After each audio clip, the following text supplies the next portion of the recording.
Hello there you guys, welcome to one of my videos.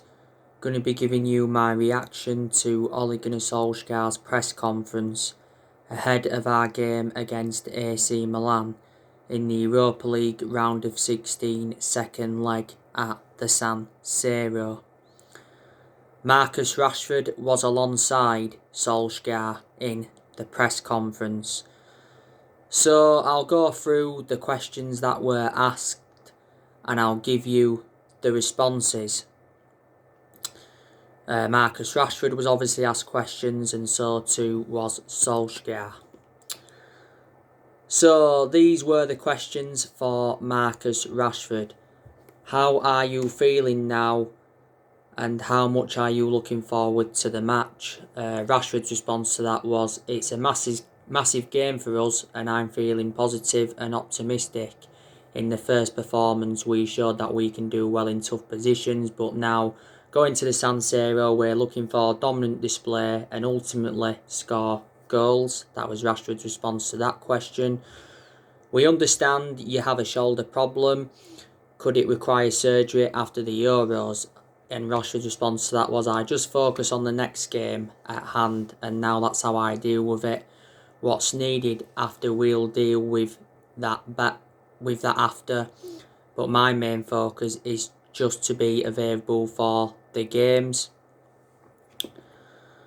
This was another question that was asked to Rashford. "How do you rate your form this season?" Rashford's response to that was, "Every single year is different, and as players the only thing we can do is give ourselves the best chance, which is by preparing, training well and going into the game positive. Even if you're tired or fatigued, that's the atmosphere the manager has brought to the club. The players are happy with that, and we understand that every game isn't going to go as planned." This was another question. "What would it mean to go on and win this competition?"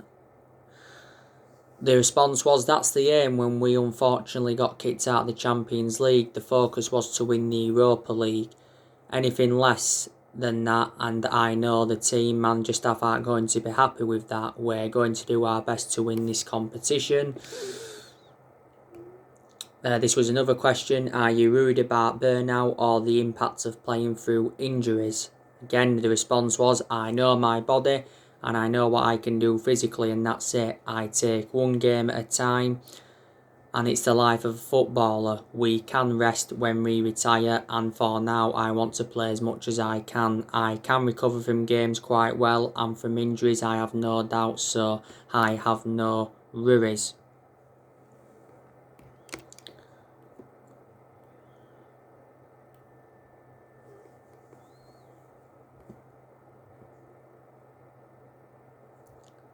This was another one. "What impact did Zlatan Ibrahimovic have on your career, and are there comparisons with Bruno Fernandes?"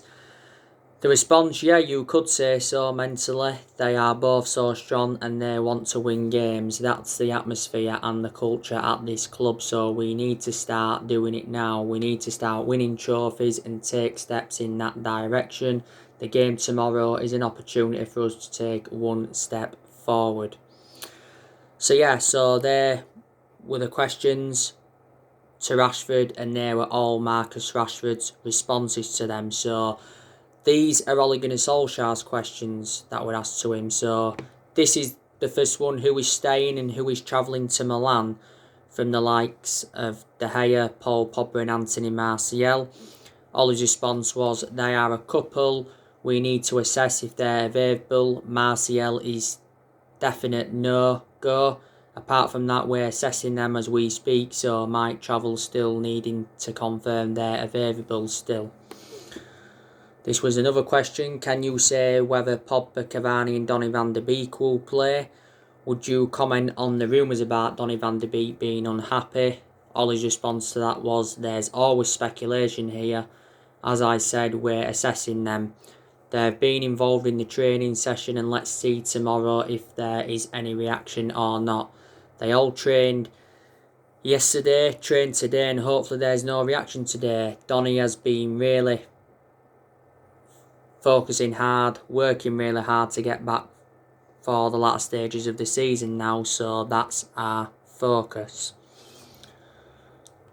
This was another question. What's the situation with Eric Bailly and Solskjaer not travelling?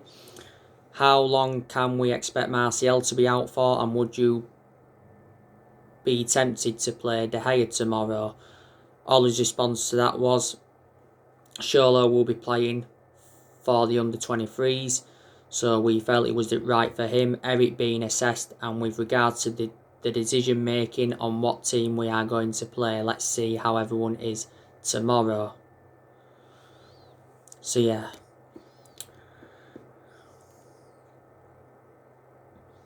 This was another question. How does the San Siro compare as one of the best stadiums?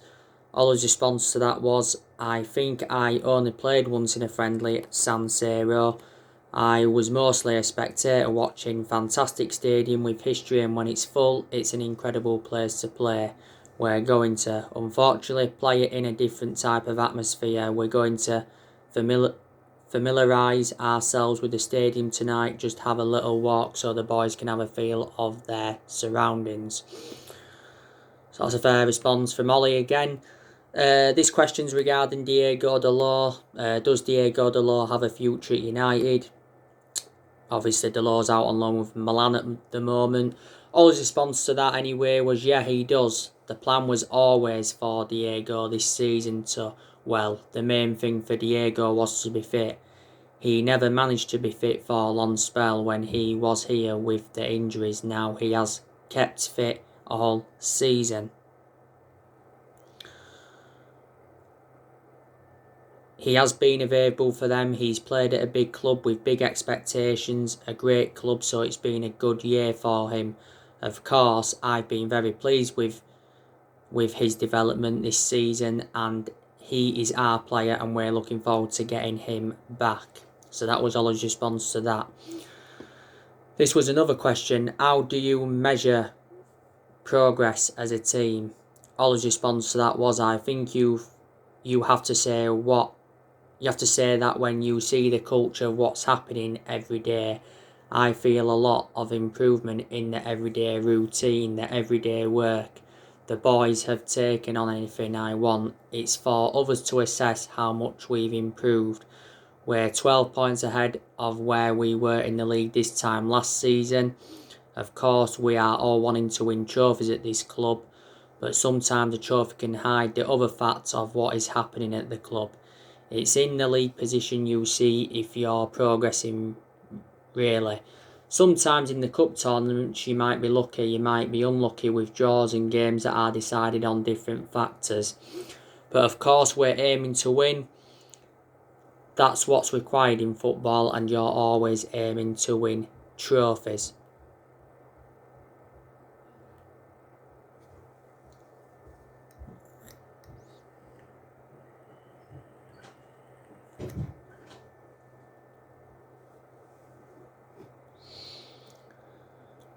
This was another question regarding Cavani. Can Cavani's experience of the San Siro help the team? Ollie's response to that was, Edison has trained for a couple of days now, and we're still assessing him when he's in and around the club. His experience and his influences on all the others is great. He always tries to help everyone when it comes to a game.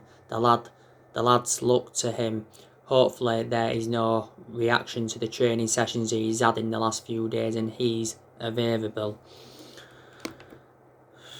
This was another question.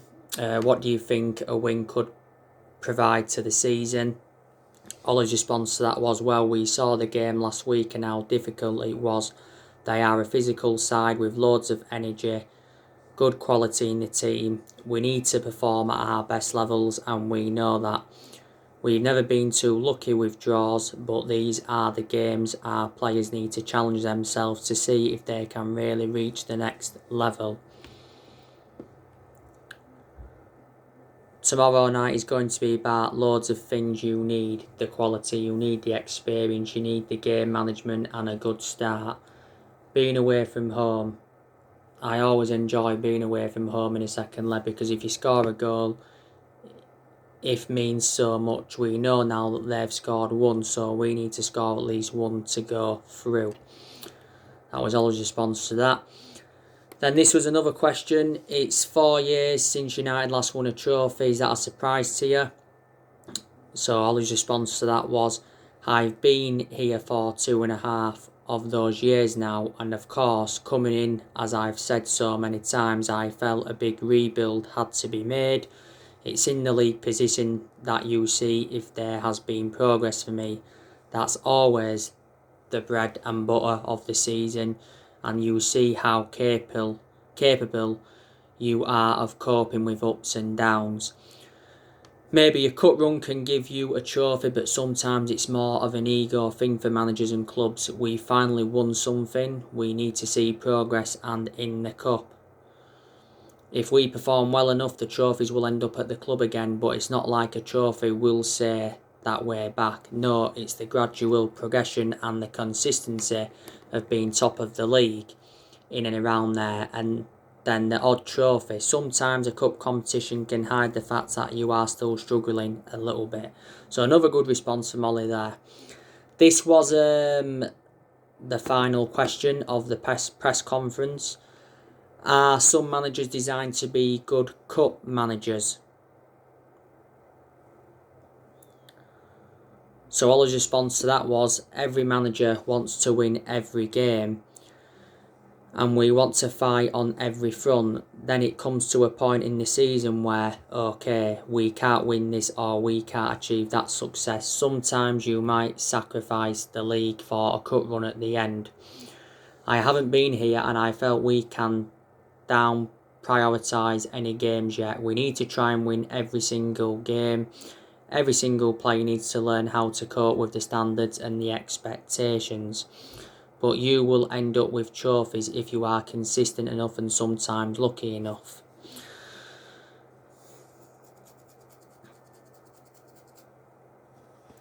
So that was everything that was mentioned during the press conference.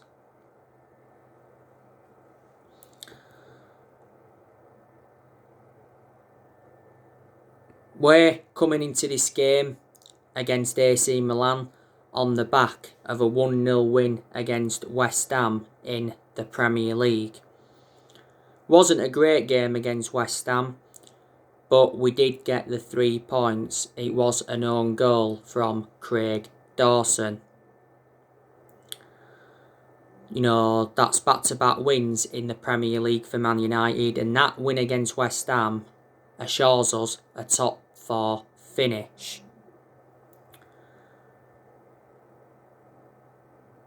Yes, we drew with AC Milan in the first leg, 1-1 at Old Trafford.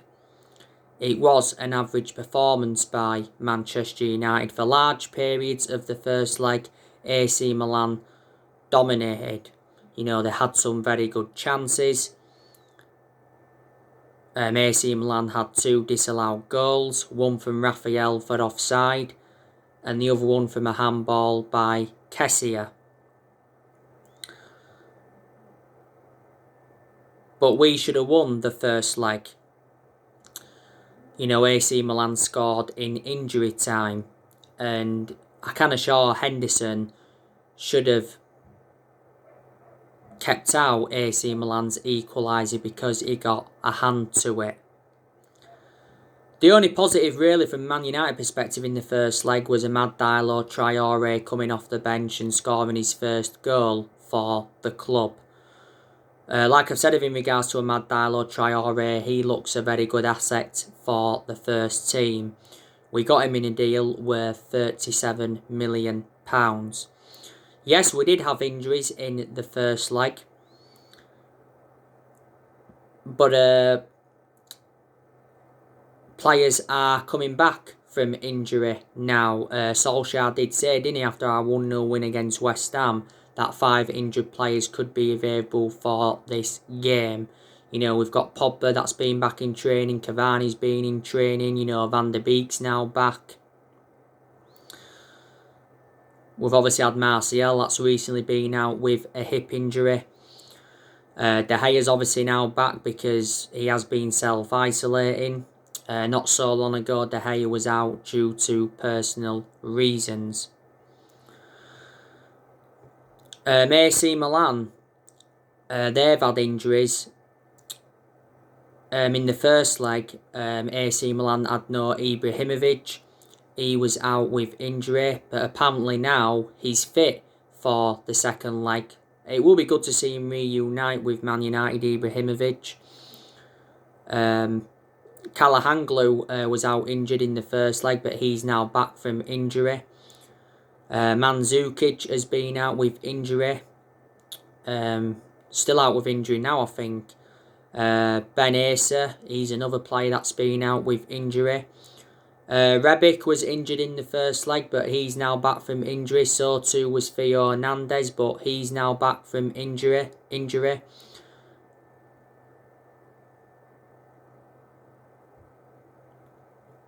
Malindia, he's also been out with injury. Roman Aglu, however you pronounce his name, he's been out with injury as well.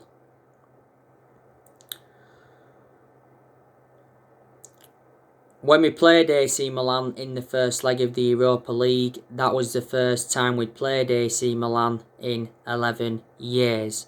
We've now played AC Milan on 11 occasions. There's been 5 wins apiece and there has been a draw.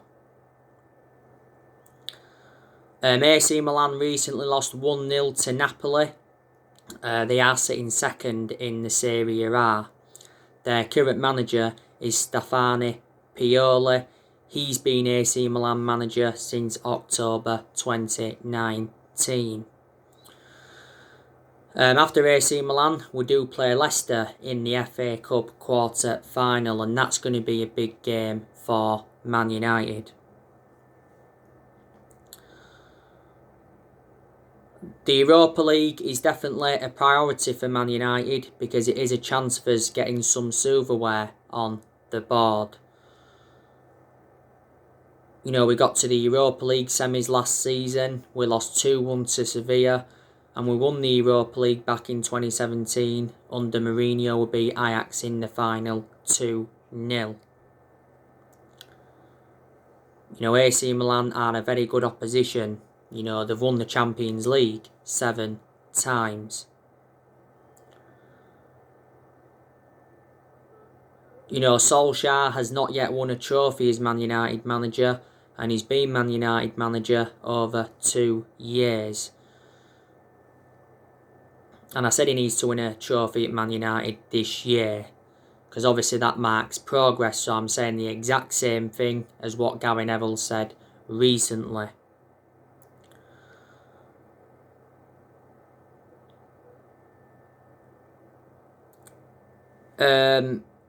Like I've said in regards to Solskjaer, I don't think he's a long-term manager for Man United, but I think he does deserve at least another season at the football club. Solskjaer has agreed to sign a new contract worth £9 million a year. Sources at Old Trafford recently said that talks are set to begin any day on the new deal, because later on this month Solskjaer enters the final year of his 3-year contract. Earlier on this season, it said Solskjaer's future was in doubt because he admitted that nobody had spoke to him over a new contract.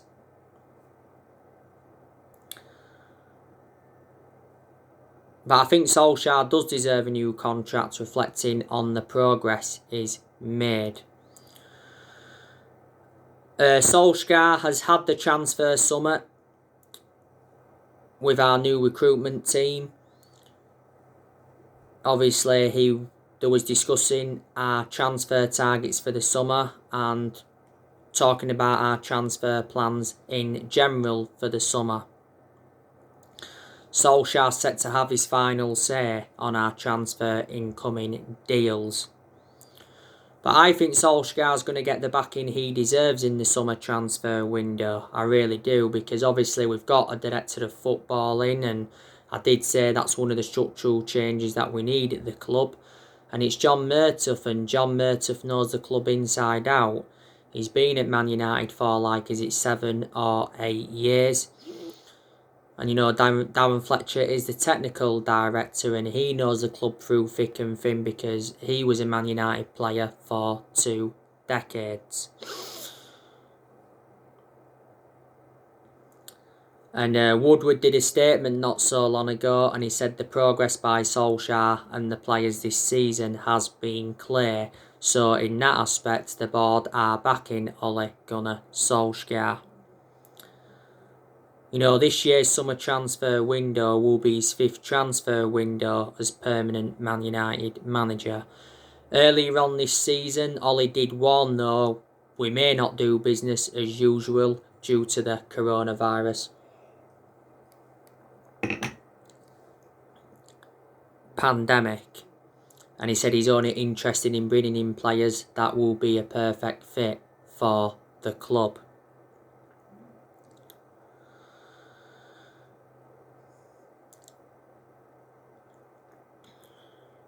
But I'm expecting us to make around 3 or 4 signings in the summer. I think Solskjaer's looking to strengthen up in 4 positions.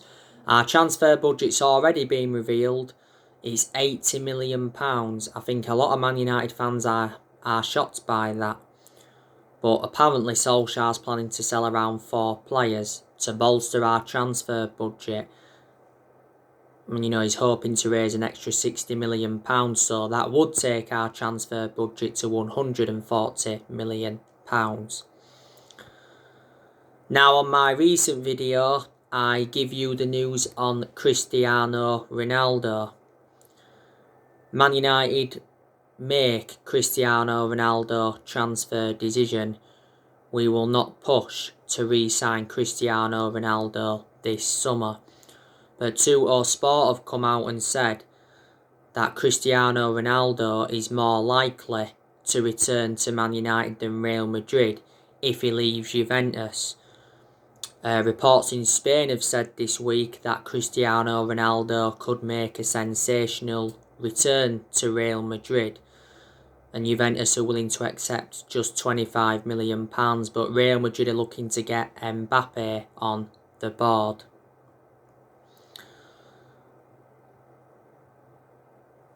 Cristiano Ronaldo is a former Man United player. He endured 6 years with us. He won 3 Premier Leagues with us.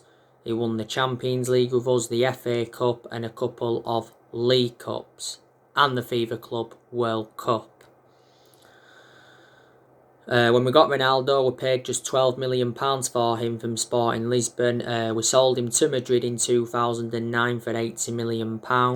Endured 10 years, was it, at Real Madrid, and then Real Madrid sold him to Juventus for £100 million. He has been at Juventus a few years now. He's got a contract with Juventus until 2022.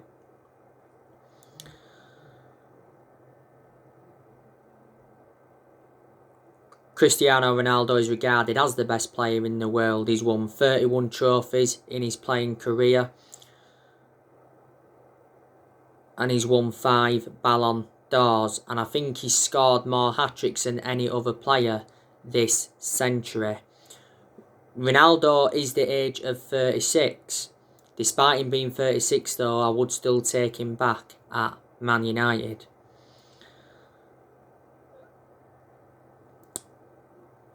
Ole Gunnar Solskjaer has agreed with John Murtough and Darren Fletcher that Declan Rice would be the perfect signing for the club. If West Ham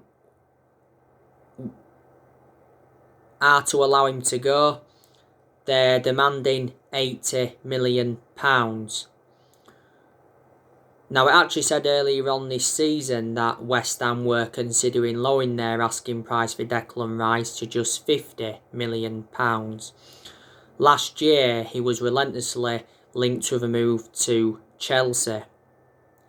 That's obviously when Frank Lampard was in charge. He was Frank Lampard's top target, and Frank Lampard was infuriated when he missed out on him. Yeah, I'd certainly take Declan Rice at Man United. Main explanations is because he's young, got a hell of a lot of development in him. He's well proven in the Premier League, and his performances for West Ham have just been outstanding. He's predominantly a holding midfielder, he breaks up the play well, and he can also be deployed as a centre-half. We're seeing Declan Rice as a long-term replacement for Nemanja Matic. Rice has been at West Ham for 7 years now, is it? He's made 127 appearances in the Premier League and he's scored 4 goals. He's under contract with West Ham until 2024. Before he was at West Ham, he was at Chelsea. He was in their youth setup for a good 7 or 8 years, but he never got in Chelsea's first team. You already know the news on Erling Haaland from Borussia Dortmund. He's our centre-forward transfer priority. Erling Haaland is demanding wages of £350,000 a week from his next club. Yesterday, I give you the news on Jules Koundé from Sevilla.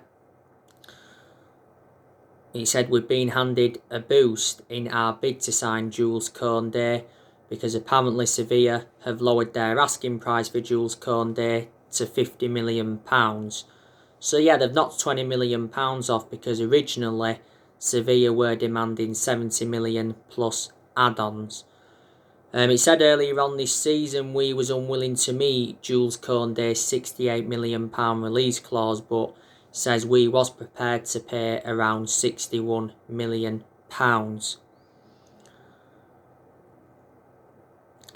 But Man United are going to sell quite a few players in the summer. You know, I think there's a good chance that Juan Mata will leave the club. There's a good chance Cavani's going to leave. Matic could leave.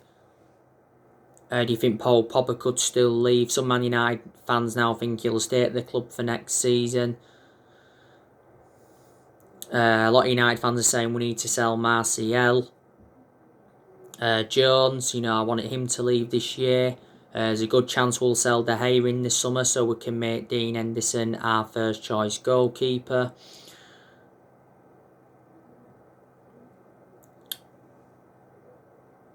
Jesse Lingard, I think we'll be looking to get rid of him permanently. I think we'll also be looking to get rid of Diego Dalot permanently. Should we sell Victor Lindelof in the summer? So there you go. I will be doing another video later on, like I always do.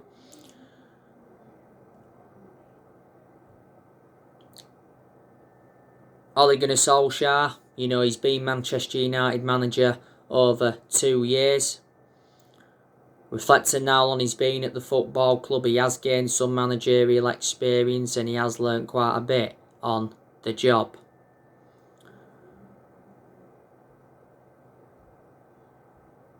But whether Solskjaer succeeds as Man United manager or not, I'll still always adore him because at the end of the day, he is a club legend. He was a great player for the football club for 11 years. He flourished under Sir Alex Ferguson's guidance. This is his second full season at the football club. But a lot of United fans have been demanding him out. So anyway guys, that's everything to update you today. Drop your comments, likes below on the channel. If you do, consider subscribe as always, and take care. God bless, and I'll see you all again very, very soon.